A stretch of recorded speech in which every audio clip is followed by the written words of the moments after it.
بسم الله الرحمن الرحيم. الحمد لله نحمده ونستعينه ونستغفره ونعوذ بالله من شرور أنفسنا ومن سيئات أعمالنا. من يهده الله فلا مضل له ومن يضلل فلا هادي له، وأشهد أن لا إله إلا الله وحده لا شريك له، وأشهد أن محمدا عبده ورسوله صلى الله عليه وعلى آله وصحبه وسلم تسليما كثيرا. أما بعد، لا كان مع مدرسك بي تعظمنا لا دراسة كردني متنك لا متن كان كوان سراون لزانستي فقها وشارزابن لأحكام آداب بابكاني عبادات مسائل كان فقه كوا ديتيلا المختصر في الفقه لنسيني إمامي فقيه عمري كري حسيني خراقي رحمة خوي فرنقاري ليبي. طبعا لا أو درسي بيشوترا كتسجيل كراب ولا سرتاي شرح كدني كتابي الصيام كبيج رمضان بو كومال مقدمات من درباري نوسر ودرباري مسائل كان فقه ومذهب إمام أحمد باسكرت صار صخوش نسر متني كتابك للسرتاو. طبعا إمام خراقي رحمة خبر قال بفرمي بسم الله الرحمن الرحيم بسملة دس بيك اقتداء بكتاب الله عز وجل واقتداء ببيغمر خواه صلى الله عليه وسلم كوكاتك مكاتب مراسلي النفسي لسر وإنسي بسم الله الرحمن الرحيم كوا أم بسملة تيدا استعانتها برب العالمين بويكوا يارمتي درد بلا سروي كوات وقصد أنجام بديه وبهمان شيء وتبرك تيابا ناوكان رب العالمين كاتكوات والله بسم الله الرحمن الرحيم نبرو اسم لو ياك مفردك إضافة كرا ولايتي ولاي معرفك الله عز وجل أو كاتا إفادة عموم يعني من استعانة بهمنا وكان رب العالمين متبركا بأسمائه كلها وتبرك أكم بتي بهمنا وكان رب العالمين بو أوي كوا مقصود ما كأنجامي بدم كوا لصفة رب العالمين بريتلا الرحمن والرحيم كدو صفة كوا معنى الرحمة أن تدعى يكي كان أبلغ ترو صيغكي مبالغي تدعك رحمانة وبهمان شوج رحيم مش بهمان شوكا صفتي رب العالمين وهرلا واتاي رحمة ويا وناوي الله وناوي رحمن دو ناوي مختص كوا نابت هيك كسب بمطلقين ناوي خوي بني رحمن ياخذ ناوي خوي بني الله بلكو إلا بيت خوي بالداته ولا رب العالمين بعبد ولا عبد الله يا أمة الله يا أمة الرحمن كأجر أفرت به. و باشان إمام خراقي رحمة خوي برجال اللي بفرمي الحمد لله رب العالمين. الحمد لله رب العالمين لأن أصواص استاش خوي برجالك دي سانو اقتداء بكتاب رب العالمين كوا بحمد الثناء رب العالمين دس بيكردو وكمالك آثار هاتون لوي كوا هر أمرك كوا خاون قدر وخاون ريز بحمد وبثناء دس بينك على سر رب العالمين أو مبتورة يعني بركتي تدانية كأثار كان تدا ضعيف بلام عملي مؤلف وعملي زوريني زانيان كوا كتاب يعني نسوي لسر كوا سرتا كتاب كانيان سواس استعاش رب العالمين يعني كردو باشان جونة تنا مقصودة لذا الحمد لله رب العالمين أو الحمد وألف لام استغراقة رونا لاتان الحمد لله حمد يشبري تلا باس كردني باشو شاكي أو كواث سباسيكي جاء باشو شاكي تعلقي هبه بتو وياخذ بمخلوقات وياخذ بذاتي خويا شو كفاية برجع سباس استعشي خوي كردو لسر صفات كاني خوي وبهمان شوج واجبي كردو لسر بندقان سباس استعشي كان لسر أو نعماني كوا بي بخشيون وإلى رأي سباسي رب العالمين كاكا الحمد لله رب العالمين للا رب العالمين كوا الله عز وجل بيقمان أو ذاته كوا لسر عرشه وجدال العالم يما رب ما هي لقال عالم به جوري تيكلاوي الله عز وجل والله عز وجل تيكلاوي مخلوقات نابي بويا محمد يكون عثمان كريبي شيء بيفرمو الخلق متخلصون منه والله متخلص من خلقه. خلق مخلوقات جاوازن بويا سلفيان فرمو الله عز وجل سر عرشه بائن من خلقه أو بينوني يعني جدائي يعني خوي برجارتك لا مخلوقات نبوية وكان أوانك باور يعني بحد نيك بحد يشرب معني بينوني لقول سلفا كافر من الله عز وجل سر عرشه بحد يعني ببيوك مخالط وممازج به تك الله بلغ المخلوقات أو جافرمي وصلى الله على سيدنا محمد خاتم النبيين وأخوة برقار صلاة بنيري وسر بيغمري خواه صلى الله عليه وسلم كالصلاة وكل أبو العالي ولا قتاده وغير أي شوهاتوا لله رب العالمين وكوابين ربو بنديق لبندكاني بوسر بنديق وريتلو كوا ثناء شاكيك لله ملائي أعلاه وصفي باشيبك لله ملائكة مقربين وبهمان شوا صلاة للان ملائكة للان بندكان وبريتلو استغفار ودعاء كردن بوي إلى فرمي صلى الله على سيدنا محمد لسر سرور مان بيت كمحمد صلى الله عليه وسلم خاتم النبيين. خاتم يعني شيء يعني آخر النبيين، وأقرب كسرج بخوانته خاتم النبيين يعني هو الذي ختم النبيين كهرب معنى آخري بيغمران ده عليهم الصلاة والسلام كأو كوتاي بيهنري بيغمراتي بو يترد لدعاء أو بيغمر ناهد. وجاء فرمي وعلى آله الطاهرين صلاة ناردن بوسر آل بيغمر صلى الله عليه وسلم عادة أويكوا بعطف بلسر رسول الله صلى الله عليه وسلم نالي بمطلقي أو نالي صلى الله على آل محمد والكوبة معطوفي بوسر بيغمر صلى الله عليه وسلم أسائي وأمج عملي أئمة بوتيها وعلى آله الطاهرين والصلاة تجبي لسر كي لسر آل بيتي بيغمر صلى الله عليه وسلم كوا كسانه باق بون بيغمان كما مزل رأى آله لبروي أصحابه شهينا وتوا ما بس بي آل بيتكيتي كوا بيغم يعني منالونا وكانوا خزانة كان رسول الله صلى الله عليه وسلم همي بآل بيتي حسابا بآل بيتي حسابا لا لشيا لجهتي فضله تيجي أما لجهتي غنيمة أو آل بيغمر صلى الله عليه وسلم بنو هاشم بنو مطلب أقريته. وجاك أفرمي وأصحابه بهمان شو هاولا كانشي صلاة لسر هاولا كانشي بخوي برجار ذكري باشان كاك وعلى قرآن ما بيجمان خوي برجار ذكري باشي هاولاني كردو خوي برجار خوي وصف كردون كوي كوا كومالا بنديك من كخوي برجار هلي بجاردون وسلام على عباده الذين اصطفى ك هاولاني بيغمر صلى الله عليه وسلم ويفرمي وأصحابه المنتخبين يعني شي يعني أو كومالا هاولي كوا هل بجراوبون لناو خلقيا خوي برجار هل بجاردون بو صحبته هاولي بيغمر صلى الله عليه وسلم بو يوكوت ما خوي برجار خوي فرمي وسلام على عبادي الذين اصطفى وهاتوا لبيغمر صلى الله عليه وسلم كيف فرموا إن الله اختارني واختار لي أصحابا خوي برجار مني هل بجاردوا وهاولا كاني مني شي هل بجاردوا بو هاولي من ويا هاولاني رسول الله صلى الله عليه وسلم مختار بونو هل بجراوبون لناو مخلوقاته وفضل يعني قوريه بويا أبي الرزيان بيجيره وأو حقيان بيبدركوا بويا باسكراو بويا باسكردني حق وفضل صحابة يكي كلبابا كان اعتقاده بلباور أو جاء فرمي وأزواجه أمهات المؤمنين ودي سانو لرام عطفي خاص يكاتو بسر عام كآل بيغمر صلى الله عليه وسلم أزواج جقريتو بيقمان لرابة هايبتي باسيانك بويك وأخوة فرقار صلاة جبنير ذكر السناء أواني فكابة باشا كبو خزانة كان بيغمر صلى الله عليه وسلم كدايكاني إيمان داران بنص كخوة برقا فرمي النبي أولى بالمؤمنين من أنفسهم وأزواجه أمهاتهم وخزانة كان بيغمر صلى الله عليه وسلم دايكاني إيمان داران بوي كسك كوا رقيها برا عائشة رضي الله عنها وتي عائشة رضي الله عنها دايكي مني بعدما أبا عائشة فرميان كسك أبو جوريبتو فرمي راسك من دايكي إيمان داران دايكي منافقين نيم. أو جاء فرمي قال أبو القاسم عمر بن الحسين بن عبد الله الخرقي رحمه الله. طبعا أنا مقدمية أكريه لك النص إمامي مؤلف بك خرقية بيلراء يأخذ أكري عملي نساخيش به الظاهر والله أعلم هو لا نسيني خوي به بلام. قال أبو القاسم عمر بن الحسين بن عبد الله الخرقي رحمه الله تعالى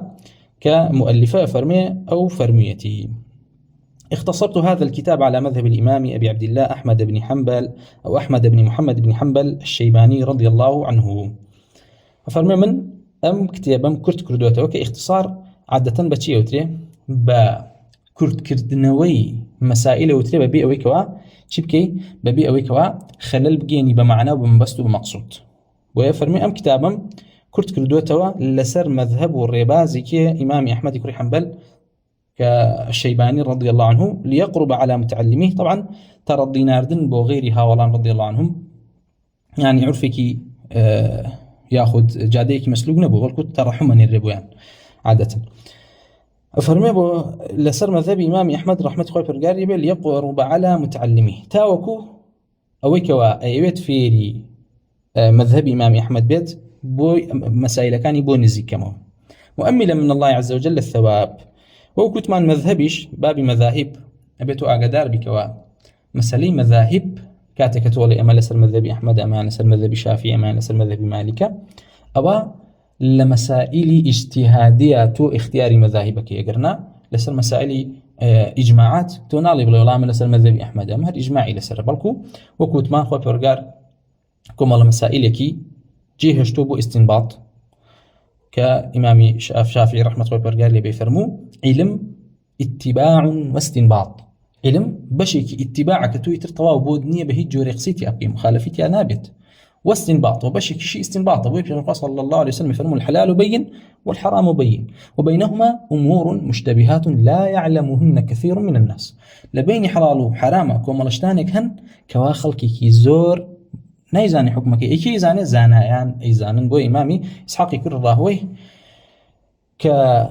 لمسائل وسجا هاتوه شرحي أم حديثي كاتك كري فرمو أم جيغايا كواب يغمر صلى الله عليه وسلم فرميتي اجتهاد يا سائغة وأوي اجتهادي تيدا كرت فأصاب فله أجران أجر خطأ كرت أو أجريك هي أجري إصابكين أجري هولدانك هي تيكوشانك هي بحثك هي لمسائل اجتهاد نقل مسائل حلال بين وحرام بين لباب أولى نقل مسائل عقيدة وبيروباور أصل موخدين كبريتين لأسماء وصفات رب العالمين تبي كسبيني بلا والله ما اجتهادي كرت أي اجتهادك يتشيبو والله نيبيك أي تيجيبو تو والله أوتيتي خواي برجال هركس يقول خواي برجال لسر عرشة كافرة أما اجتهاد يا كفرك أما اجتهاد نية أما بيوتري كفر جاوا قصيتو أبي مشركين قريش اجتهاد يعني كردبي أبي هجي كافرة لسر زوية لو رجع خواي برجال مخلوقات يدرس كروتا أخير هم اجتهادي كردبي وبس توشي خطأ ببي لبروي هیچ کس هل خو عواد كفري نكردو إلا كساني كي كمنا بن لملاحدة كوا براست خود جهات دينه جهات بيغمرانا كنا كرنا هر كس يقدم يكيت ولا أهل باطل ولا زنادقة ولا بيدينا كان خوي بحق زاني بويا مقصيكي باطل بلكو كفر كردين اجتهادي تانية بويا اجتهاد لو مسائلانيك وكوتمان اجتهاد يا سائغ كإمام شافعي فرمو مسائل علم بريتيل اتباع كتونا بيتر ليلا بدي اجتهاد شمان هيك استنباطة يعني استنباطك إلى نص كانوا كأمجى جاي إنسان أجر اجتهادك لأجلك نكبر رع كفري صريح وبواح وبراحكات تبيب لي علامة مسلمان أجا فرمي مؤملا من الله عز وجل أمام نسيوك ورجاء ما لرب العالمين كالثواب من بداته وإياه أسأله وتنهى دعوى لويش أكم كتوفيق بدا بو صواب طبعا توفيق بو صواب توفيق أهل باطل الأشاعرة أمانة بيناسي توفيق ببيناسي كي باطل لك أنا قدار من كاتت تولي دعوة أكمل الله توفيق ما لا أوان توفيق بديتلوي خلقي قدري طاعتي تيابكا تيجي أوان ألين تو كسيكي يعني عقيدة جبريان هي لمسألة أفعال عبادة تو كسيكي هيك بدزنية بويا قد خوات توفيق بقى خلقي قدرته التي أكابو يكبش طاعتك بلام لا أهل السنة والجماعة بمجورنية لا أهل السنة والجماعة إنسان اختيارك بيدرا وكوا اختيارك مؤثرة بلام لما شيئته لدى صلاة رب العالمين ده درناك بويا لا أهل السنة والجماعة صواب من هي لقل ياخذ توفيق من هي لقل خذلانه توفيق بدي تلوي كوا رب العالمين هداية تبدأ بوي كوا صواب ببيك وخذلان جوي كوا رب العالمين دست دليبر باو بودا تدس خوت وياتو دعاكي لبيانيان ولإيراندا كوالي ولا تكلني إلى نفسي طرفة عين وخايف رجال نمدي تدسخم تنانت شاتروكانيكش كوا أما بيناسي توفيق كواتو داوي توفيق لرب العالمين كي بوي كوا موفقة كابوي كوا إصابي حقي موفق كابوي كوا إصابي حقي رجع فرمي للصواب توفيق مدابو الصواب لبروي إما واجبة لسرمان كتشيبكين كالصواب ببيكين لا مسائل كان يعني خوي برجار داوي لك ردون كوا إما قولي صواب ما نهبت بويا لا مسائل كان كوت من مسائل علم كتياتي اتباع جائزني كواتو مخالف صوابك اما اجتهادي كان الصواب تي تيان دايك داني تيجي وخوي برجار فرم يا الذين آمنوا اتقوا الله وقولوا قولا سديدا قولي صواب ريتيلا قولي سديدا ويكوا ئەوەیە کە لەسەر مراد و مەبەستی رسول الله لەسەر مراد و مەبەستی الله و رسول الله صلى الله عليه وسلم بۆیە حەق لە مەسائلەکانە یەکدانێ تێگەی با لە شەرعیشە سائغ بێ بۆی کەوا کۆمەڵە مەسائلێکی ئیجتیهادیە و ئەکرێ خلافەیان ڕیبا و خلافەکە خلافێکی تەضلیل و تەبدیع نیە ئیلا مەگەر خلافەکە یاخود مخالفەکە لەلایەن کەسێکەوە بێ کە مخالفەیەکی شاذ بێ و مخالفەی نەسی حەلال بکە یاخود نەسێکی تەحریم بکە بەمە چیە بەمە ذم ئەکرێت و سەرزەنش دەکرێت ئەو جا ئیمامی خرقي أفرميه كتاب الطهارة باب ما تكون به الطهارة من الماء كتاب طبعا عادتي أئمة سلف أو بكوا باب كتاب كان يأخذ نسرا وكان العلم كان بكتاب أنوسي طبعا كتاب لسر باب فعالة بمعنى تشيديت أصلي مادة بمعنى كو كردنو جمع كردن ديت كو كردنو جمع كردن بوي بكتيبة جيشوتي كتيبة يعني كو مالكسي كو كراوة كأمادة كراون بوجنك كتاب جلريا ما بس بيتشيا كاتك والنا كتاب كان بيني الله كتاب الطهارة مثلا كتاب الصلاة كتاب الزكاة يعني أما كو مالا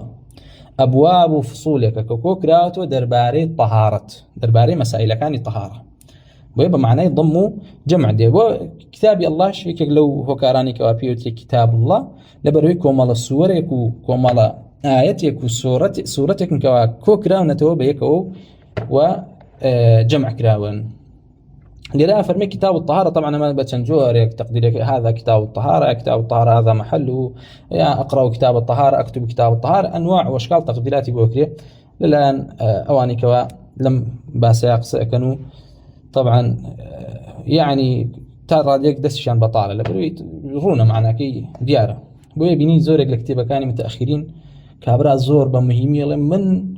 لك مثلا لكتاب الفلانية ديم چندين جور خويندنەوە بۆ دەرهێنم يا خدي تو بإيشي يقرناو بابكي شي رونا بيوزناك تو بأم همو تقديرات ونازانم شي وكاتي خد في روب دي لكاتي كاتو نزان جارك علم عمل لناو بابكاتي هي بوي عادة كتاب كان أصلا كان لجير كتابة باب مان هي تيجي بابي فلاني مان هي لجير بابي شاف فصل مان هي عليه فصل بوي عادة لكتابة مسندة كان كاتي وترى فصل أو شيء أو فصلة تعلقك هي بجور اللي جورا كان نقول بابي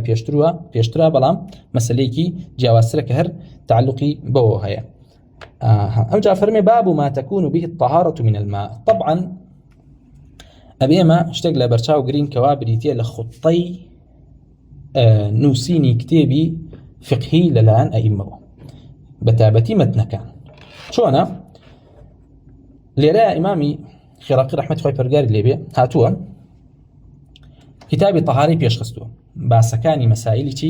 مسائل طهارة بوشي لبروي أم كتابانا كبابي مسائل عبادات ومعنى أنبرنا كنوا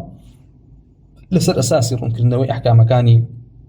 أركاني إسلاما كبريتلا شهادتين إقامة صلاة وإيتاء الزكاة وحج وأمانة وأوكم الله مسائلك شكوا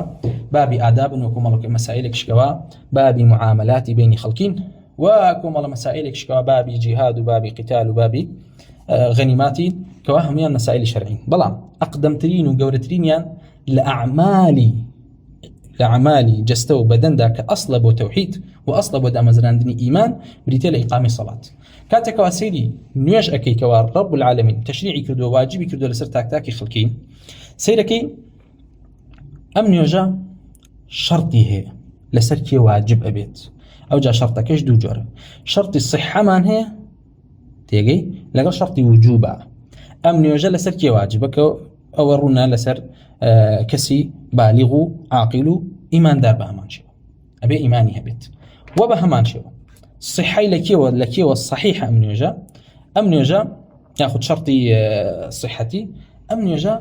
لكسي كوا قبولة كوا وكوتمان تمييزي هبت بويا وجوب جواز التي لا صحة أجر كسر تمييزه بمنال تمييزه ببزانك واتشي الله تشي إخوانته نيوجا اللي هو صحيح بويب فرمان كلا بوي كوا منال لا كوا فيركرين كوا نيوش بكن لكاتك 8 حوصالة وأجر هاتوا للثمانية دصالية تهاوني أنهبوا لنجاة وفرمان بكر بوي كوا ليان بدري لدانك خفيف بوي كوا التزام بيو بسن كوا نيوجا كان صحيحة اللي أنا بو أم صحتي نيوجا یەکێک لە شەرتەکانی بریتێ لە چی؟ بریتێ لە طەهارە، پاک و خاوێنی، کە بریتێ لە چی؟ بریتێ لە ناو ئەو طەهارەیە کە تۆ ئەبێت هەد بێ طەهارەی حیسیمان هەیە کەوا تۆ پیسیت پێوە نەبێ، پیسی نەبێت، پیسەکە نەفیکەی لە خۆت، ئەمە لە خۆت و بە هەمان شێوە لە جلو بەرگەکەت و لە جێگای ئەو شوێنەی کەوا نوێژەکەی تێ ئەنجامە دەیت و دەست و چۆک و سوزدەکەت لەسەری ئەبیت و بە هەمان شێوە لە پیسی لابەری لەکوێ لە ئەو ئاوەی کەوا دەستنوێژەکەی پێگری و پیسیش نەبێت لەو جێگایەی لەو شتێکەوە ئاوەکەی تێدایە. بۆیە مەسائلی طەهارە بریتین لە چی کە باسکراون؟ یعنی ئائیممە هاتوون سەیری نوێژیان کردووە کەوا سەرەتاترین شتێکەوە ئەبێت بەندە لەسەری بڕوا و نوێژەکەی پێوە ئەنجام بدا بریتێ لە چی؟ بریتێ لە دەست نوێژگرتن، کەمە مەسەلەی حەدەثەکە ئێستا باسییانەکەین إن شاء الله تعالى، کە بریتێ لەوەی کەوا خوای پەروەردگار نوێژی هیچ کەسێک قبول ناکە ئەگەر هاتوو بێ دەستنوێژ بوو حتى يتوضأ، حەدیثی ئەبو هورەیرە، هەتاوەکو لە صحیحینە هەتاوەکو دەستنوێژ نەگرێت. ئەم دەستنوێژگرتنە ئائیممە هاتوون بە سەیریان کردووە بزانە نوێژ چی شتێکەیە کەوا ڕێگر بێ لەوەی کەوا بکرێ، لەوەی کەوا بکرێت، یعنی قبول بێت، نوێژەکە صحیح بێ. هاتوون قسەیان لەسەر ئەوە کردووە و قسەیشان لەسەر ئەوە کردووە کەوا چی شتێک شەرتە بۆی سەیریان کردووە طەهارەت شەرتێکی ڕئیسیە بۆی کەوا لە دوای ئەوەی کەوا سەبەبی نوێژ کە بریتی بوو لە دوخولی وەقت تۆ بە یەکسەر چی بکەی؟ دەستنوێژگری، بەبێ دەستنوێژ قبول نابێ. ئەو جا هاتوون قسەیان لەسەر چی کردووە؟ قسەیان لەسەر ئەوە کردووە کەوا بەچی دەستنوێژ ئەگیرێت، ئەمە یەک. دووەم، و مادام یەکێکیش لە مانیعەکان لە قبولبوونی نوێژ بریتێ لە هەبوونی نەجاست، جا نەجاستێکی حیسی بێ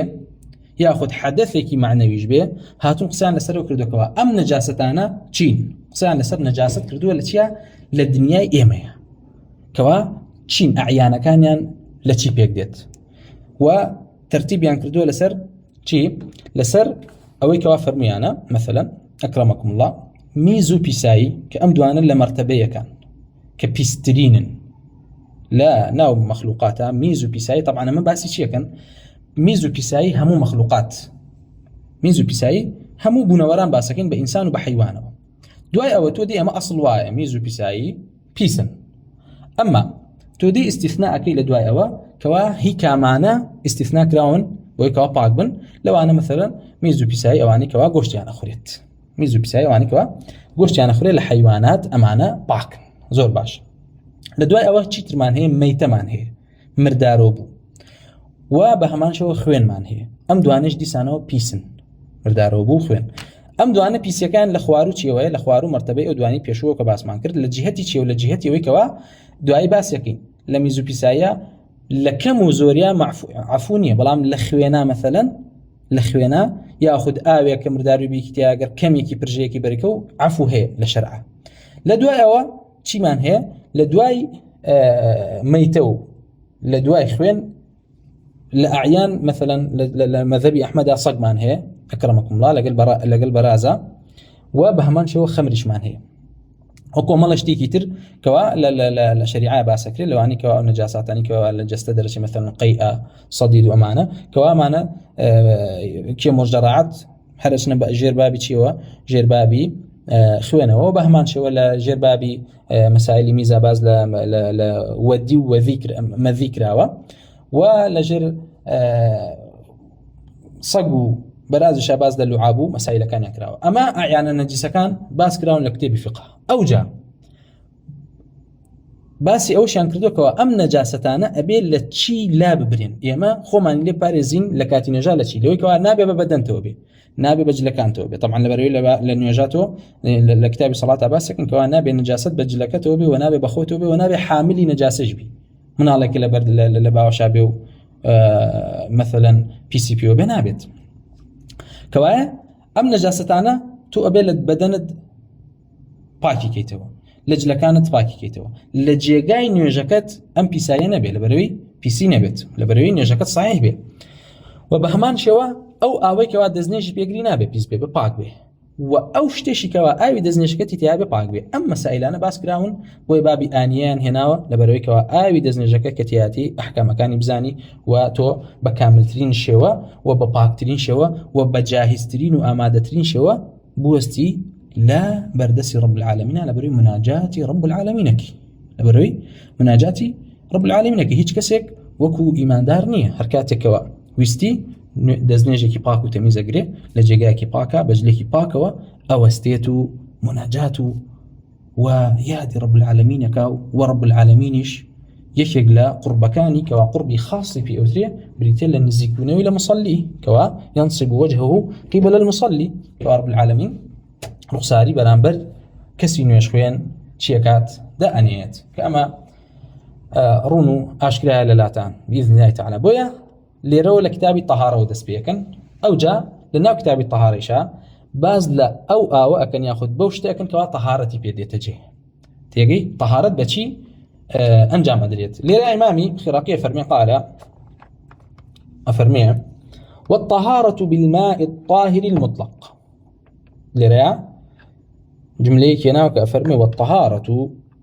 بالماء الطاهر المطلق. طبعا ئێمە باسمان کردکەوە مەسائلەکانی فقه سێ ئەسڵن سێ مرتبە. مەسائلی ئوسوڵمان هەیە ئەسلی باب، دوای ئەوە مەسائلی فەرعمان هەیە، دوای ئەوە مەسائلی ئیستیثناءاتمان هەیە. ئەسلی ئەم بابە ئەسلی بابی میاه کە لێرەیە دێت باسی چیەکە ئەوەی کەوا تەهارەتی پێ ئەبێت دێت باسی ئەومان بۆکە الطهارة بالماء. ئەسڵ لە ئاوەکانە بریتێ لە چی؟ لە شریعەتی ئیسلامە بریتێ لەوەی کەوا پاک. خۆی پەروەردگار فەرمێ إذ يغشيكم النعاس أمانة منه وينزل عليكم من السماء ماء ليطهركم به ويذهب عنكم رجز الشيطان وليربط على قلوبكم ويثبت به الأقدام. ليرى خۆی پەروەردگار فەرمێ وينزل عليكم من السماء ماء ليطهركم به. خۆی پەروەردگار لە ئاسمانەوە ئاوێکتان بۆ دائەبەزێنێت تاوەکو پاکتان کاتەوە پێی. وخۆی پەروەردگار فەرمێ وهو الذي أرسل الرياح بشرا بين يدي رحمته وأنزلنا من السماء ماء طهورا. ولا ئاسمانەوە ئاوێکمان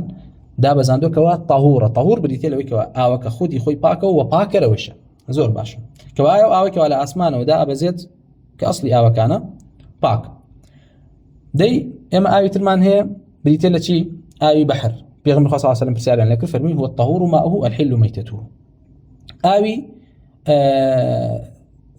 بەفرمان هەیە لەگەڵ تەرزای مثلا پێغەمبەر صلی الله علیه و سلم هاتوو دوعای کردوکەوە فەرموویەتی اللهم نقني من خطاياي بالماء والثلج والبرد کەوا دلیل لەسەرێکەوە ثلج و بەڕەدیش پاکن. ئەمما دوای قسەکەین لەسەرێکەوە دەستنێژگرتن بە بەفر و بە تەرزە کاتێکە بێکەوە چیە کەوا بتوێنێ و ببن بە ئاو. دەی ئاوی بیرمان هەیە کە پێغەمبەر صلی الله علیه و سلم قسەی لەسەر کردو بە هەمان شێوە تحدیدەکەی کەوا مثلا بابی قولەتین دێتنەوە کەوا ئەسڵ لە ئاوەکانە ئاوی مطلق پاکە. دوای ئەوە لەم ئەسڵە فەرع دێتە پێشەوە ئاوێک کەوا مثلا ئاوی شلە بێت تێگەی یاخود ئاوی ماست بێ یا ماستاوە بێ ئەمانە پێوترێ فەرع کە چیە کە مەسائلێکە کەوا تەقییدی ئەسڵەکەیەکە. ئێمە ئەسڵەکەمان بریتێ لە ئاو کە ئاوی مطلقە. دوای ئەوە مەسائلی فروعمان دێتە پێشەوەکەوە ئەحکامەکانی باسەکەین کەوایە سەرەتا ئیجماعمان هەیە و بنص كتاب وبنص حديث رسول الله صلى الله عليه وسلم بويكوا أصل الآوكانا أويكوا باكا بويا ليريا إمامي خراقي فرمي باكيتي يعني باك بونو لو نجاساتانا جاء أو نجاساتانا كباس من كرت لا جستيا بي لبدنا بي ياخد أصلا نجاستكي ياخد حدثكي حسي بي بويا كاتي فرمي كتاب الطهارة. طبعا الطهارة كلا لغتها تو علي طهارة بريتي لا باكو تميزي لا بيسي بلام إما لشرعة لبروي كتابة كمان كتابي شريعته أبيتو تعريفي مسائل كانكي ولا مسائل كان تبقي بويكوا لشريعتها مقصودة بويلا طهارة لكتابي فقه كوا مسائل شرعية كان بريتي لا شيء هالقرتني رفع ما يمنع الصلاة من حدث أو نجاسة بالماء أو رفع حكمه بالتراب. طهارة كواسل لكتيبي فقه كان بس تأكله بريتي هالقرتني أوي كوا مانع لنيش لتشيوشي لحدث كوا حدث بس يكين بريتي لو كوايك لما نعكاني نيش بريتي لحدثي أكبر وأصغر كحدث صغير يعني بريتي كوالا دزنيج بشكي يا كبير شان بريتي لشي بريتي لا مسائل لجراني ومسائل حيض ونفاس وأمانة أفرمي هل قرتني أمانة كمانع لو كان يشكي جاي حدث بيت يا وخد هبوني بي سي بيت كوتمان بي سي ببدنه بيت يا وخد بجلكانه بياخد ببقعكه بياخد بآوكه بياخد أو بكوا أوكيتي دا ياخد فرمي أو رفع حكمه بالتراب يا وخد حكمي أم حدث نجاستان برز كيتو بتي با خول كوا مسائل الطهارة دوشتي تيا كوا إشارتي بوك هل تعريفك بريتي لو كوا باز باكيتية كات طهارة كات بوي كوا بأو تو طهارته دزنيجو لا بردون نجاسة كان بودي تجي يا وخد بتراب بخول أم خول لشكاتك أو دعاي باس يكين لبروي مسألة خول تنها إباحي نيوجاكت بيدات تيجي يعني أجر هاتو كسك أوي نبو دزنيج بيبقريه إيه أم كسابي بدزنيج ونيوش بكاه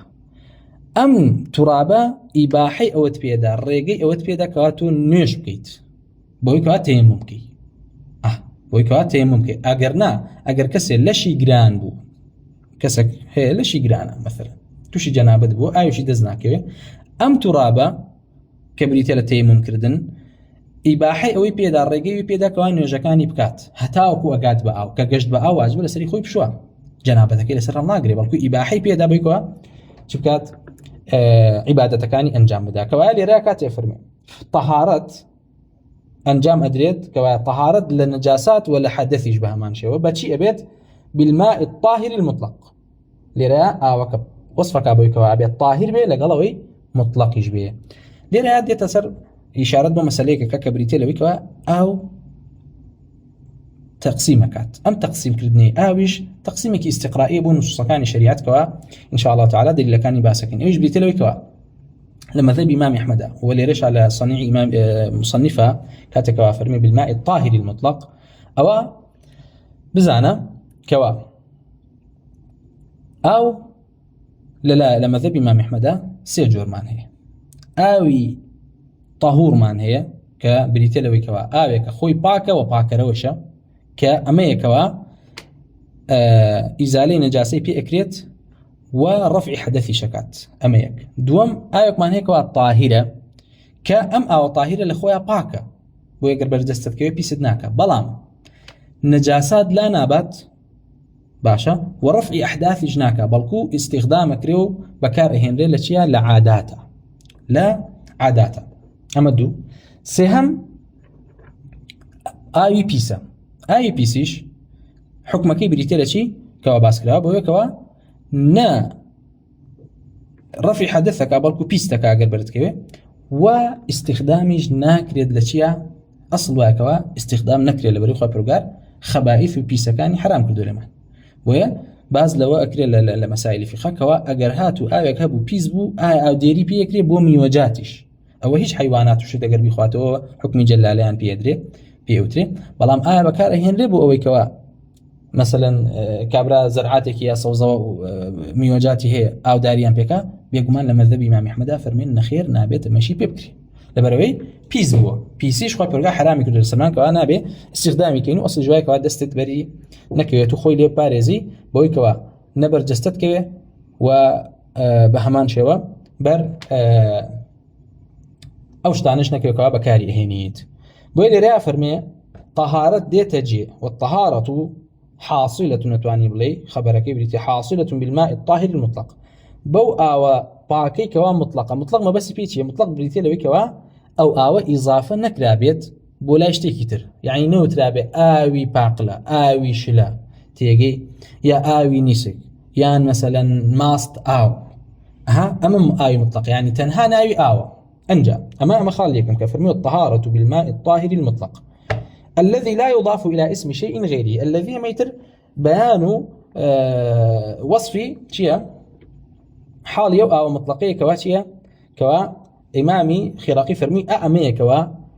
طهارتي بيدي تجي كأبيت إضافة نكري بولاي اشتيكي تر لغيري خوي وەکو ئەنجا نمونەمان بۆ هێنێت وەڵێ نابێت ئاوێ بکە پێی بوترێ ماء الباقیلا ئاوێک کە طبعا مەبەست لێرە پێچیە مەبەست پێی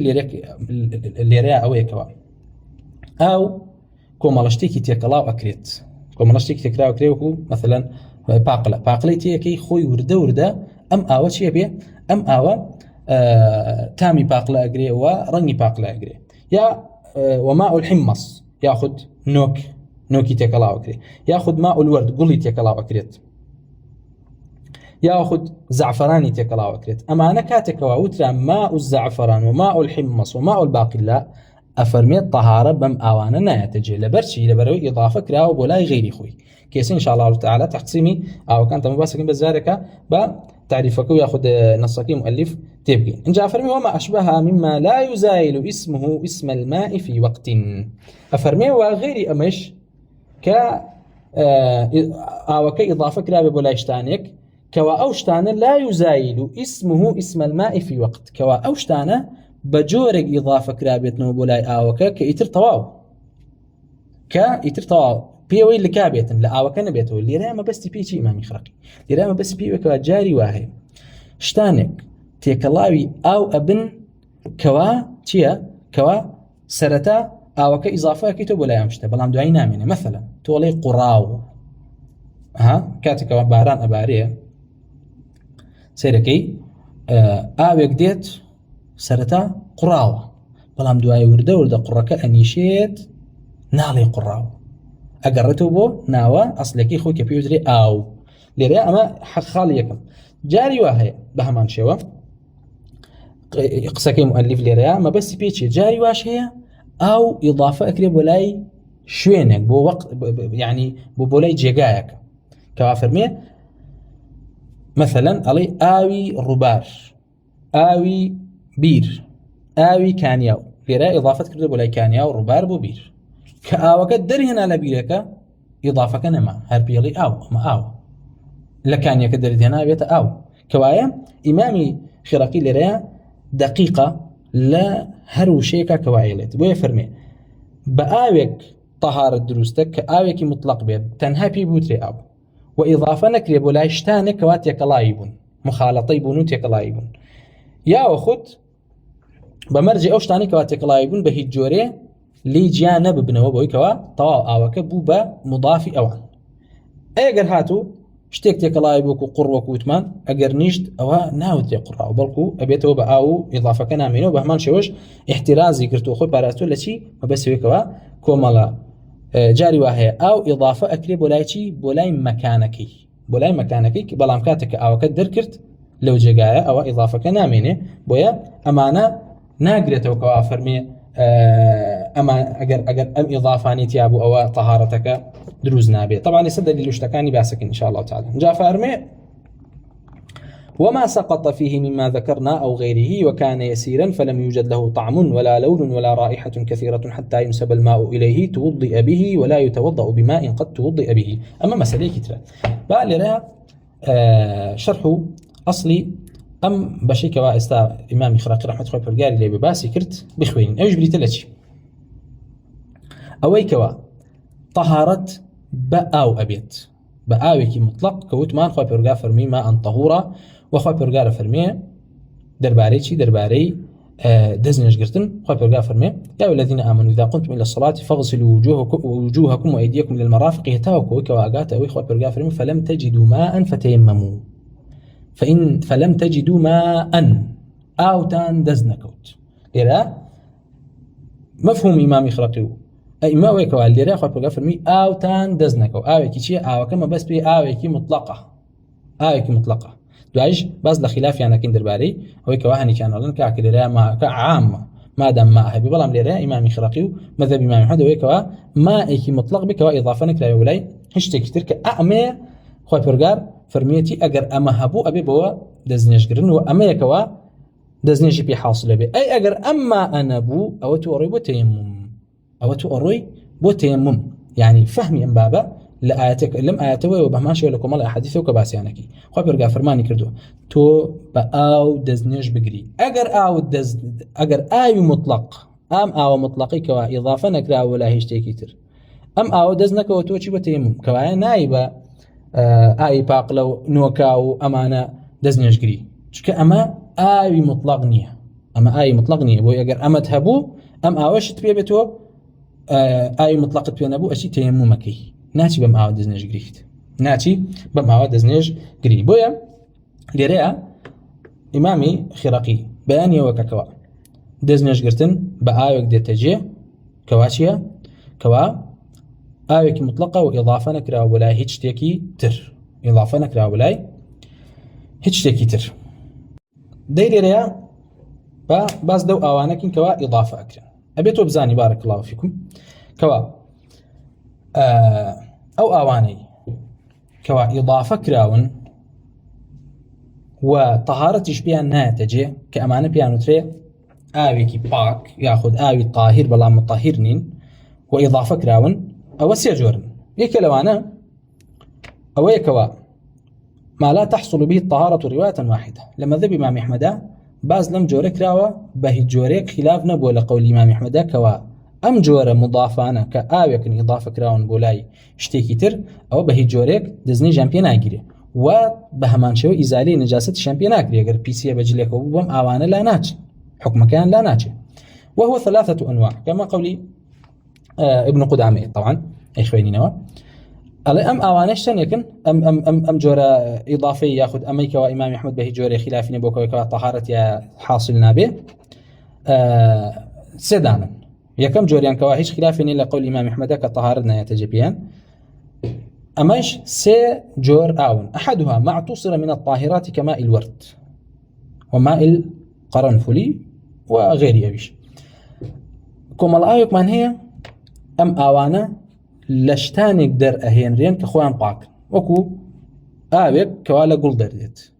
یاخود مێومان هەیە کەوا ترێ مەثەلەن گەڵای ترێ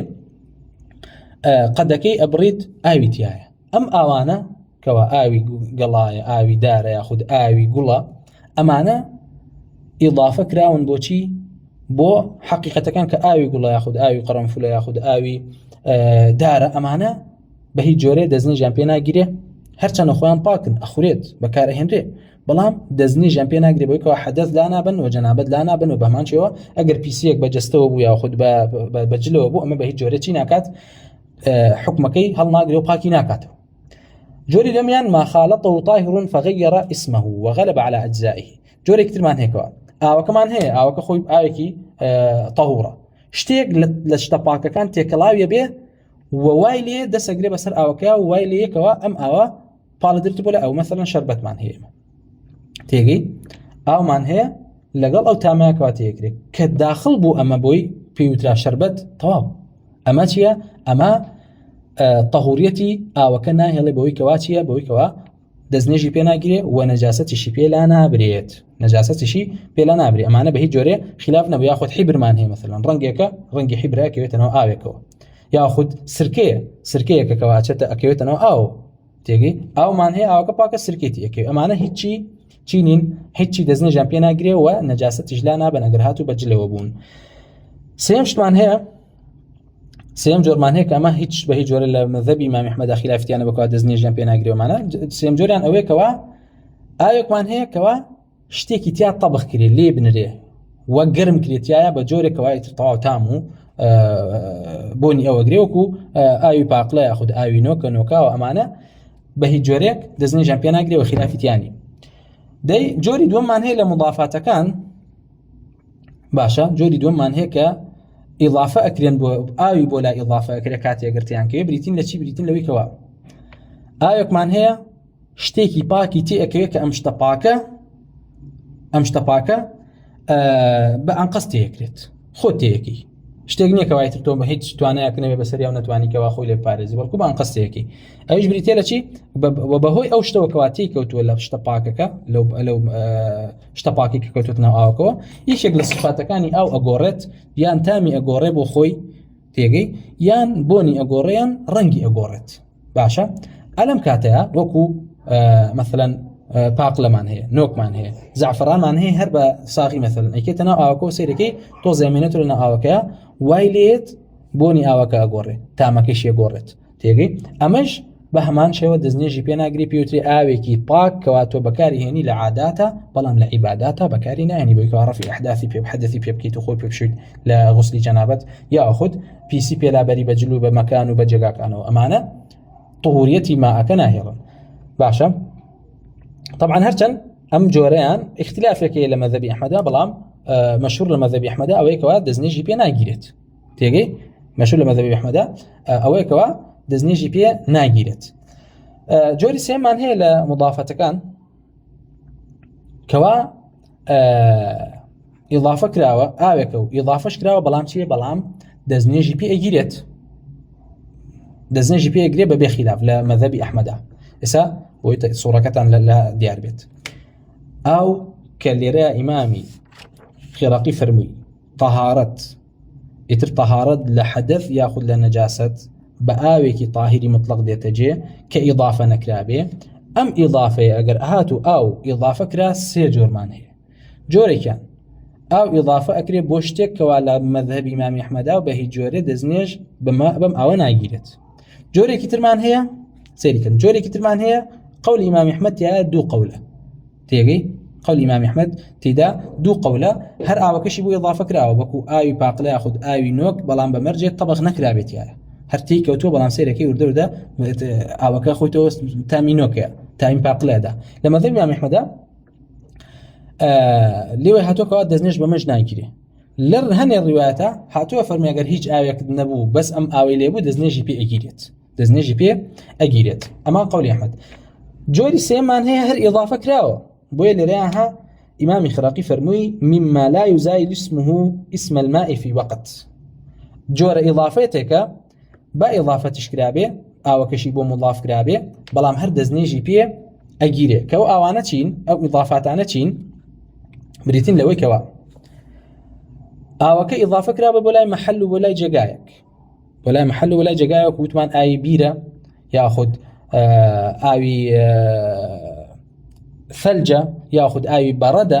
ئاوی تەرزەیە کە ئەمانە تواونەتەوە بوونەتە ئەو ئەمانە هەمویان طاهرن با ئیضافەش کرابێت بۆ لەبەرەوەی بەردەوام نییە ئیضافەتەکەی کە لە بیرەکە دەردێنا پێوترێ ئاوەکە مطلقە و کێشەی نییە و ئەم جۆرە ئیضافەتە زەرەر نادا لەوەی کەوا دەستنێژی پێ بگیرێ و ئیزالەی نەجاسەتیشکە. جۆری دووەمان هەیە بریتێ لە چی شتانێکی تێ ئەکەوێت ئاوێکی پاکمان هەیە شتانێکی تێ ئەکەوێت کە ئیتر یعنی تۆ دەسەڵاتی نییە بەسەریا وەکو قەوزە وەکو قەوزە ئاوێکە کەوا قەوزەی کردووە ئەم ئاوە بەهۆی قەوزەکەوە یاخود ئەو ڕۆکانێکەوە لە ناو ئاوەکە دەردێن زەرەر نادەن لەوەیکەوە با مەثەلەن تۆزە تامی ئاوەکەشیان گۆڕی بێ زەرەر نادەن لەوەیکەوە ئاوەکە بە پاکێتی ئەمێنێتەوە مە لە مەذهبا هیچ خلافێکی تێدا نییە. مەجۆری دوم جۆری سێمان هەیەکەوە شتێکی تێ ئەکەوێ کەوا لەگەڵ ئاوا یەکسانە لەوەیکەوە تەهورە کە بریتە لە چی لەوەیکەوە خۆڵی تێ بکەوێ تێگەی خۆڵەکەوێتە ناو ئاوە سێرەکەی ڕەنگەکەی تێگایە بەڵام ئێماڵێن ئاخردەی خۆڵ لە مەرتەبەی ئاوایە بۆ لەبەرەوەی ئەویش چییە طهورة خور طهورة بۆی پێغەمبەر صلی الله علیه و سلم وجعلت لي الأرض مسجدا وطهورا أرض كما بس في خۆڵ بوو سەرزەوی بۆم کراوە بە مەسجد و طهوریش بە هەمان شێوە بۆ لەبەرەوەی گوتمان تەیەمومەکەی بە تەیەموم تۆ چێ بیت تۆ ئیباحەی عیبادەتەکانە بۆ چێ بێت بۆ ڕێگە پێدراوە بێت کەوایە ئەمە حاڵەتێکی تریانەکەوە خۆڵ بکەوێتە ناو ئاوەوە ئەوە طهوریەتی ئاوەکە نابات طهوریەتی ئاوەکە نابات بەڵکو دەستنێژیشی پێ ئەگیرێ و بە هەمان شێوە پیسیش لابە بە مەرجێ بە جۆرێک خەز نەبوو بێتەوە کە بووبێ بە قوڕاوێکەوە ئیتر تۆ ئەگەر بیکەی بە دەستان نەڕوە هەر بووبێ بە قوڕاو نە باز لە قوڕاو ناکەین باز لە ئاوێکەکەین خۆڵی تێکەوتۆ ڕەنگی بۆ بەچی ڕەنگی بۆ بە خۆڵاو نەک ئیتر خەز بێتەوە بێت بە قوڕ بەو جۆرە ئەو جۆری لە نەهات بێ مەرجێ کە کردت بە دەستا وەکو ئاو بەسەر دەستا بڕوا. ئەمە حاڵەتی سێم. حاڵەتی چوارەمیشمان هەیە کە پێوترێ حاڵەتی مجاوەرە ئاو جاری وا هەیە یەکێک لە ئەوسافەکانی ئەگۆڕێت بەهۆی چیەوە بەهۆی نزیکی لە شتێکەوە بەهۆی نزیکی لە شتێکەوە جاری وا هەیە جاری وا هەیە ئاو لە جێگەیەکەوە مەثەلەن کبریتی لێیە یا خود کافوری لێیە تێگەی كافر لي بمرجع يعني نهار رابط يكلا آوكبي بلام نزيق بليوي واي ليك آوكيش هر لخو بوني أما أجري أما بيوتي مجاورة أما تونات وان احتراز ليكي أم آوش هر بهمان شوا طاهرة أم آوش بهمان شوا طاهرة ومطهرة و جائزة دزنيجي بيبقري وبهمان شوش نجاسة لا أبا هم بجستو هم ببدنه ببيكيشا بكار أهنري كوا إما ليرا چي من هبو ويكوا لبابك جوان تبقي ليرا إمامي خرقي أصلي أوي بباس كردين كوا أو باك وبم أو باكي كوا خو برقا فرماني كردو كوا دزنيج بقيري وبهمان شوا رفعي أحداث بكري وإزالي نجاسات شكري أما كوا طهارة باكيتي بي ديتجي أما دي إما چي من هي إما لأصل كلاما دا آيوك من هيك وآي فرع مثلا آيوك كإضافة كراو أما يعني حكمي چيه ليريا إمامي خرقي وكوتمان بو باسكرين كوا أو آواني كوا إضافة كران بو لايشتاني كوا إتر أمشتان اللي نابنو تيكلاو آوكبون أم آوانا بكار ديد لعاداتا بلان بكار ناديد لعباداتا كعبادات كان مبسمة بيشي مبسمة بي خلقرتنو باكيجي لتي لحدث ك دزنيش كاندنا يا أخذ لجرانية يا أخذ إزالة نجاسة لما يا بكارنا كأما أم تقسيم لله إمامي أحمد رحمة الله برجالي معتبرة وتقسيم كيج لكيو كراوة لكمال أحاديثه ولكمال آثار ورجلاوة بويكوا طبعا كمال كان لا إما فرميانا لو أنا إسحاق يقول راهوي وغيري أويش فرميانا نخير أو هر طاهري هي لقلنا جسا بلام لا إمام أحمد أو طهوري هي لقل طاهرة لقل نجسة تيغن طبعا إمامي أبو عبيد قاسم كل سلام رحمة الله برقال لي به نصرتي وقولها كاكواتيا كوا أو سيباشا طبعا اللي رأي إما تنها باسي شي ما نكردو باسي آوي الطهور ما نكردو لما ذهب إمام أحمد ولا قال آوي طاهرة آوي طاهر أبيتو بزاني إما باسي آيوك ما نكردو كوا شتيكي باكي تيكو تو اشتا باسي او ما نكردو كوا شتي بيسي تيكي باسي آوي نجيس ما نكردو كوا اللي رأي هتاو كويرا إمامي خراقي رحمة الله برقالي ليبي باسي آوي طهوري بو كردين كوا طهارتي بيديتا جي وباسي آوي كشي بو كردين كوا لمرتبة لخواري مرتبة ام آوي بوي كوا لعاداتا بكار دي بلام لچيا لعباداتا بكار نايب بوي كوا شتاني كي تيكو تو كوا او شتانا باكن اما جوريك لا جوركاني آوي باك كوا دزني جامبيانا گيري بلام شتي دو فرميتي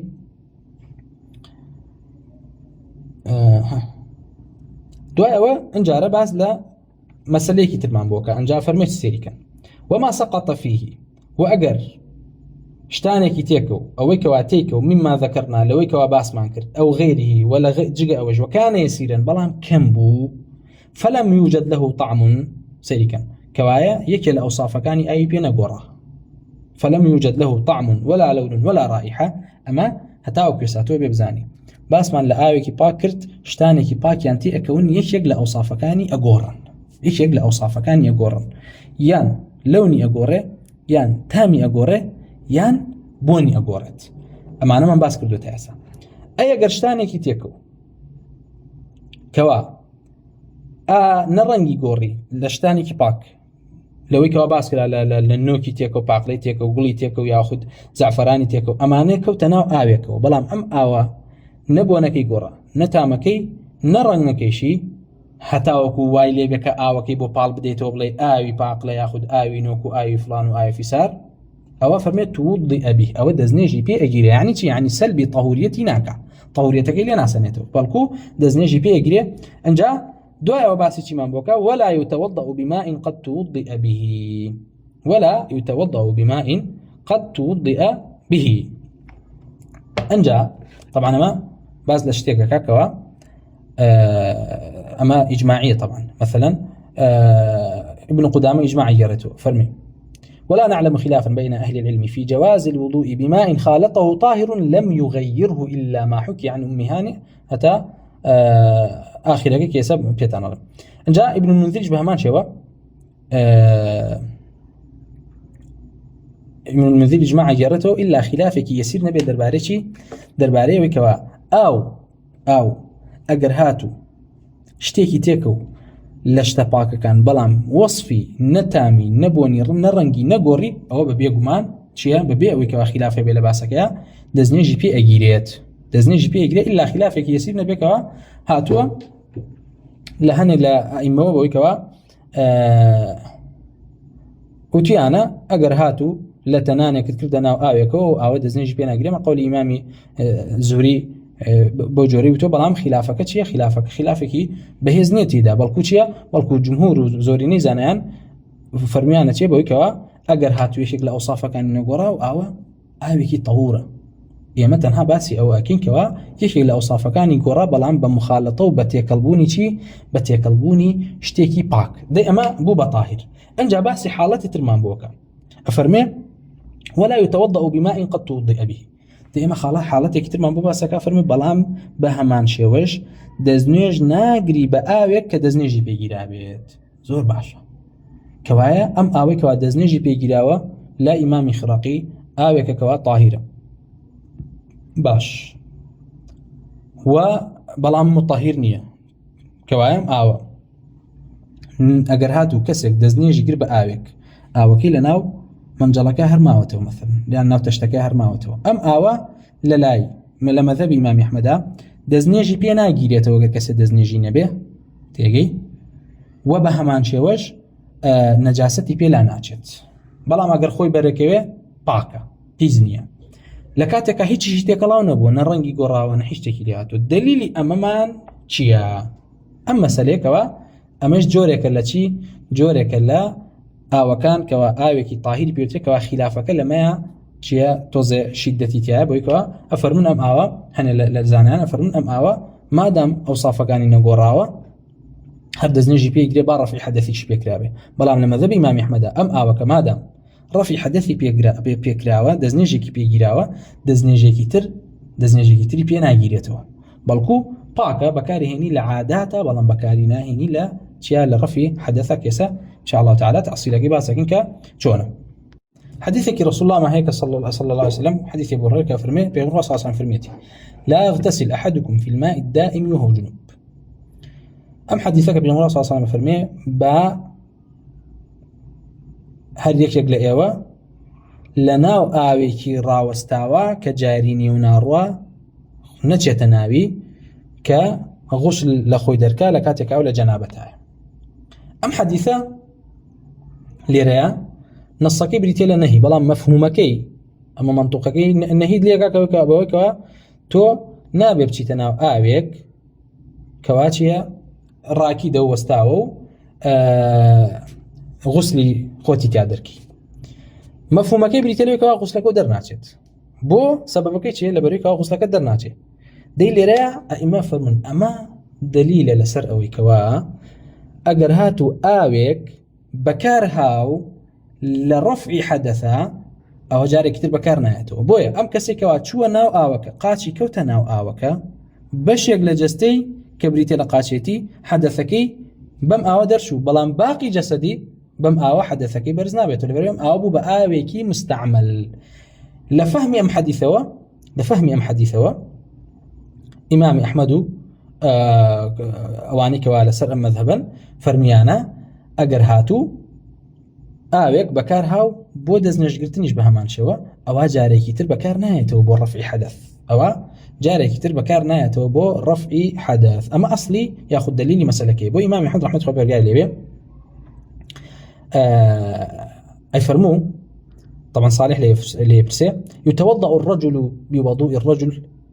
آية كسك أتواني دزنجري بآوي دزنجي كسكتر إمام حفرمي لا يعجبني ما سمعت في هذا شيئا من ملامه وباجنية وبكوت من دليل كان أو حديثي أبو هريرة لبريون آوي كابة آويكي مستعمل وبهماشي حنبل كل إسحاق ليو نقلك إمام أحمد فرميتي لا يباح مباح نيبا يكاتو دزنيج قريت بدزنيجي تي بدزنيجي آوي كوا بكار هاتبه بو رفع حدث كبريتي لدزنيش وبهمان شو حديث بيغمر إخوان من هي صلى الله عليه وسلم كبهم أشتى باب وبهمان شو أويش مسألة نهي رسول الله صلى الله عليه وسلم بوي كوا بياو سيركن بياو نابت ب ئاوێکەوە فەضلەی خۆشوردنی ئافرەتە بەکاری بێنێتەوە بە دەستنێژ، ئەمە تەعەبودەنە. یعنی ئەگەر هاتوو ئافرەتێک بەم شەرتە ئافرەتێک بە تەنها خۆی شۆرد بە ئاوێک و ئاوی لێ مابوویەوە، تێگەی ئاوی لێ مابوویەوە، ئەم ئاوە بۆ پیاو جائز نییە کە دەستنێژی پێ بگرێت. یعنی چی؟ یعنی دەستنێژەکەی صحیح نابێ، تێگەی بۆ پیاو. ئەی بۆ ئافرەت جائزە، تێگەن بۆ ئافرەتێکی تر ئاساییە، بەڵام بۆ پیاو ئەمە تەعەبودەنە. ئەمە تەعەبودەنە حەدیثەکەی رسول الله صلی الله عليه وسلم. دەژێر ئەم مەسەلەیە کە فەرمووی ولا يتوضأ بماء قد توضئ به، ئەگەر هاتوو ئاوێک دەستنێژی پێگیرا بوو ئەوە دەستنێژی پێ ناگرێتەوە. ئەمە لێرەیە وەکو ئیستیثنایەک وایە کە ئیمامی خێراقی هێنێتەوە لە چی لەو باسی کەوتی پاکێتی بەشتی ئەکرێ بە ئاوی مطلق. دەیخۆ ئەم ئاوە شەر پێوترێ ئاو، تێگەی پێوتری ئاو، بەڵام سێرەکەی لێرەیە مادام ڕەفعی حەدەثێکی پێکراوە ئەوە چییە؟ ئەوە دەستنێژی پێ ناگیرێتەوە، با پێی بڵێ ئاو. دەی کۆمەڵە تری شتی ترمان هەیە بە هەمان شێوە کە ئەچێتە ژێرم بابەوە مەسایلی مەثەڵەن ئاوێکەوە ئاوێکی گەرم بێت، ئاوی گەرم دەستنێژی پێگیرێ، ئەوە ئەڵێن بەڵێ ئاثار هەیە لەوەیکەوە هیچ مانیعی نییە لەبەوەیکەوە بە ئاوی گەرم دەستنێژ بگیرێت، دەستنێژ بە ئاوی گەرم ئەگیرێت، ئللا ئەوە نەبێتەوە کەراهەت هاتووە بە ئاوێکەوە بەهۆی خۆرەوە خۆر گەرمی کرد بێت لە جهەتەوەیکەوە وتیانە نەخۆشی لە خۆیەگرێت، کە وتیانە بەڕەس کە بریتە لە بەڵەکی لە خۆیەگرێ بە مەکروهیان زانیوە. کەوایە ئەمە بە کورتی یعنی شەرحی ئەم مەسەلەیە بوو و باسمان کردکەوە حقیقەتی دلیلی ئەوەیکەوە دەستنێژ بە ئاوی پاک ئەگیری، یاخود طەهارەت بە ئاوی پاک دێتەجێ، بریتی بوو لەوەیکەوە الله عز وجل فەرمی فلم تجدوا ماء فتيمموا، ئەگەر ئاوتان دەست نەکەوە ئاوی مطلق بمفهوم یاخود ئەئیمە لە مەذهب ئیمامی ئەحمەد فەرمیان ئەم ئاوە مەبەست پێی ئاوێکی مطلق، نەک عمومی ئەوەی پێ بودرێ ئاو، بەڵکو ئاوێکی مطلقە. بەدلیلی چی؟ بەدلیلی مثلا أحاديث رسول الله صلى الله عليه وسلم کە فەرمووی لا يغتسل أحدكم في الماء الدائم وهو جنوب. اینجا دوای ئەوە چینە سەر إن شاء الله تعالى کە باسی قولەتینەکە، بەڵام لێرە هێشتا چەند شتێک ماوەکەوە بیخوێنەوە باسی بکەین دەربارەی چی؟ دەربارەی ئەوەی کەوە ئەبێ بزانی ئەم مەسەلەیەکەوە دەستنێژگرتنەوە بە دەستنێژی کەسێک بە ئاوی دەستنێژی کەسێک ئەمە بۆ دەستنێژێکە کەوا دەستنێژی کەسەکە بێ دەستنێژ بۆ دەستنێژی پێکرێت بێ. ئەگەر تەجدیدی کاتەوە جیاوازە. تێگەشتن چۆنە؟ کەسێک دەستنێژی نەبوو هاو بە ئاوێک دەستنێژی گرت، ئاوەکەی هەر لە ناو تشتەکە دەستنێژی پێگرت و ئاوەکە چۆڕایەوە ناو شتێکی تر، ئەم ئاو مادام ئەم خۆی دەستنێژی نەگرتووە ڕەفعی حەدەثێکی پێگرتووە کە بێ دەستنێژیە، ئەوەم ئاوە دەستنێژی پێ ناگیرێتەوە یاخود خۆی پێشەورد بێ. ئەی ئەگەر هاتوو ئەم کەسە دەستنێژی هەیە بەس تەجدید یەکاتوە مەیەک، یاخود خۆی ئەشوا بۆ خۆشەوردنی ساردبوونەوە، یعنی بەس بۆی کە خۆی فێ نکاتەوە، نەک بۆ ئەوەیکەوە جەنابەت لە لەشی دەرکە.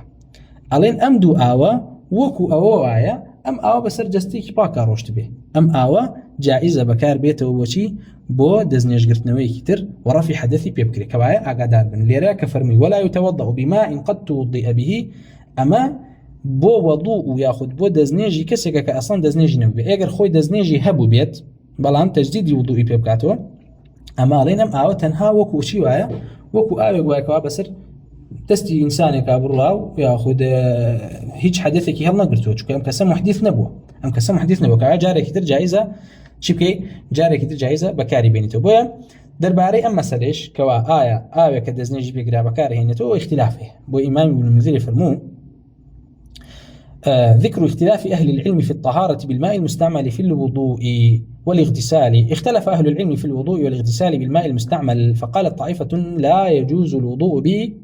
كان مالك والأوزاعي والشافعي لا يرون الوضوء بالماء الذي توضئ به. بهمان شوي إمام أحمد هاتوا لوي، وهناك طبعا إمام أحمد ما شوي لوي هاتوا كوافرمي أو آويك استعمال كرابه لا بردني حدث يكذا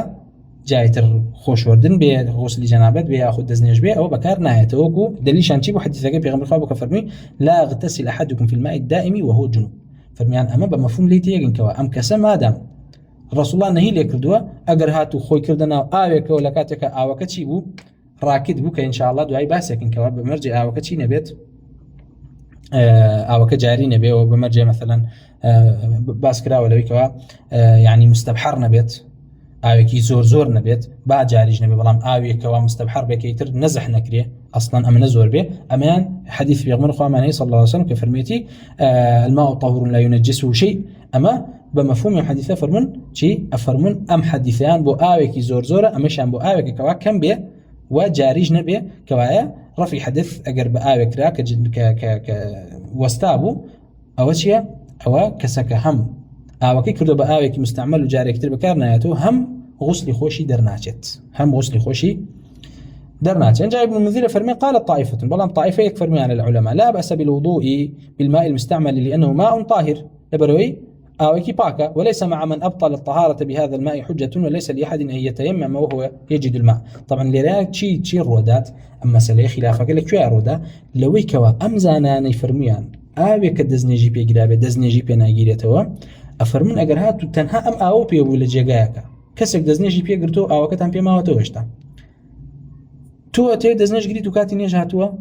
بەس ئەم ئاوەشی پێ ئەفەرمون ئەبێت تەیەممومکەی نابێ بەم ئاوە دەستنێژگری دەستنێژەکە و نایەتەجێ بەڵام کۆمەڵ زانان فەرمیان نەخێر دەستنێژی پێ ئەگیرێتەوە لەبەرەوەی ئەمە بە مطلقی ئاوە چکە خوا پەروەردگار فەرمی فەلەم تەجیدوا ماء ئاوتان دەست نەکەوت دەی ئەمە پێوتری ئاو لا ئیمامی ئەحمەد ئەو زانانێک وا فەرمیان ئەمە مستعملە فەرمون آخر دەی حەدیثەکەی ڕەسوول الله صلی الله عليه وسلم مبەینە بۆ ئەم ماء ئەمە مطلقی ماء نییە ئیتر عموم نییە هەر ئاوێک بێ بەڵکو ئاوێکە کەوا تەخسیس کراوە بۆی کەوا چی بێت استعمال نەکرابێت لە ڕەفی حەدەثا بە دەلیلەکەی حەدیثی ئەبو هورەیرە و بە هەمان شێوە ئاوێک نەبێت کە ئیضافە کرابێت بۆ طاهرات بۆ جۆرێکەوە باسمان کرد ئەها ئەلیرەوە خلافەکە ڕوویداوە هەنێکیان فەرمون ماء ئەمە چییە فەلەم تەجیدوا ماء نفية نكيرية لسياقي شيء لسياقي نفية تفيد العموم يعني هر آوي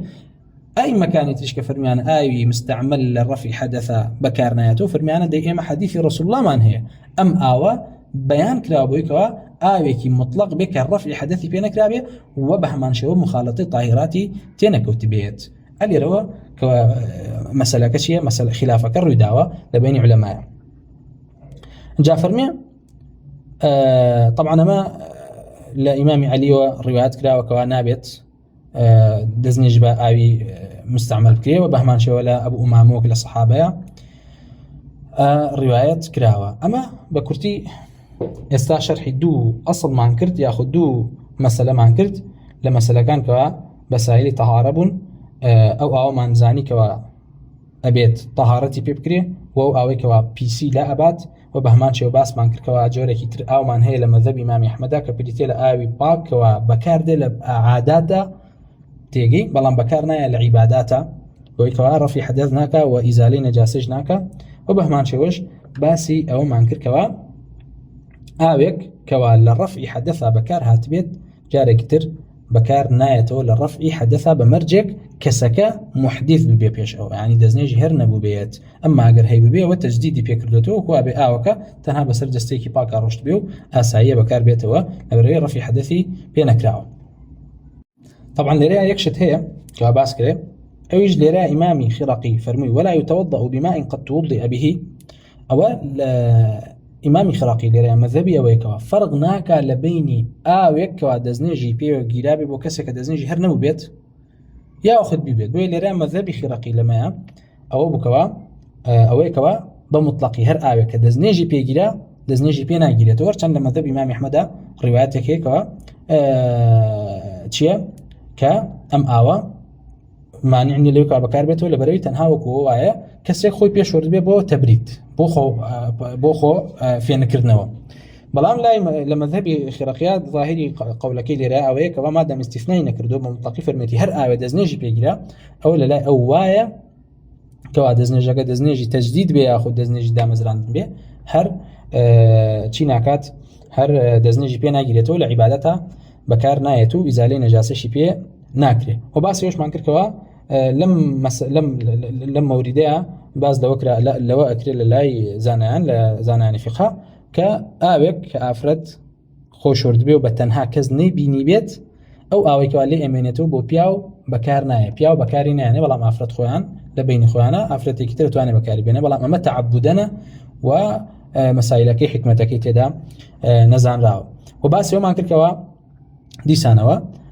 ئەلێنەوە بۆیکەوە ڕاستق بێ لە مشتانە باز لە ئاوی بەفرەکرێ یاخود ئاوی تەرزە ئەمانەکرێ ئەوی ژوتمان ئەگەر هاتوو ئاوەکە تەرزەکە تواوە یاخود بەفرەکە تواوە تا بوو بە ئاو ئەمە دەستنێژی پێگری ئەمما خودی خۆیان ئەوە اختلاف هەیە لەلایەن زانایان لەبەر بفەرمون زۆرجار ئاوەکە ناتوانێت بەسەر جەستەکە بەسەر جەستەدا بڕوە بۆ اختلاف هەیە هێنێکیان فەرمیان دەستنێژی پێ ناگرێ بە تەنها خۆی بەڵام ئەگەر هاتوو بوو بە ئاو ئەوە هیچ کەس اختلافی نییە لەوەیەوە دەستنێژی پێگرێ و باسی ئاوی گەرممان کرد طبعا لێرە یەک تەفسیل هەیە لە باسی ئاوی گەرمە تێگەی ئەویش بریتێ لە چی ئاوی گەرمیە ئەوەیە یان ئەوەیەکەوە بە شتێکی پاک گەرمەکرێت کە شتەکە پیس نییە تێگەی و بە هەمان شێوەشتە پاکش تێکەڵاوی چی ناکرێت تێکەڵاو ئاوەکە نابێت کاتێکە گەرمیەکە ئەوە بمان کێشە هیچ کێشێکی تیان نیە و هاتووە لە ئیمامی عومەر و لە عەبدوڵای کوڕی عومەر و لە عەبدوڵای کوڕی عەباس و لە ئەنەس و لە غەیری ئەوانیشەوە کەوا فەرمیانە چی کەوا فەرمیانە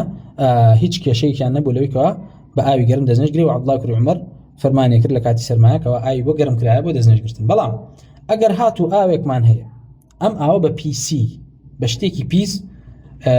گەرمەکرێت چۆن ئاوێکمان هەیە لە مەنجەڵە ئاگرەکەی مەثەلەن بە ئێسقان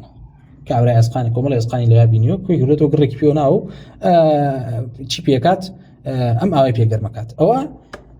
چەند حاڵەتێکی هەیە ئەوە یەکەوە تۆ بزانیکەوە لە شەڕەڕ و لە بەهۆی ئاگرەکەەوە ئەم پیسی ئەکەوێتەوە ناو ئاوەکەوە ئەوە چییە ئەوە گەر هاتو ئاوەکە کەم بوو قولەتەی نەبوو ئەگەر تۆزێکیشی تێکەوێ پیسە بێ ئاوەکە چکە ئێستا نەگەشتن مباحثی قولەتەین چکە ئاو لە مەذهب ئیمام ئەحمەدا ئەگەر هاتو کەمتر بوو لە قولەتەین ئەگەر تۆزێک پیسیشی تێکەوێ ئاوەکە پیسە بێت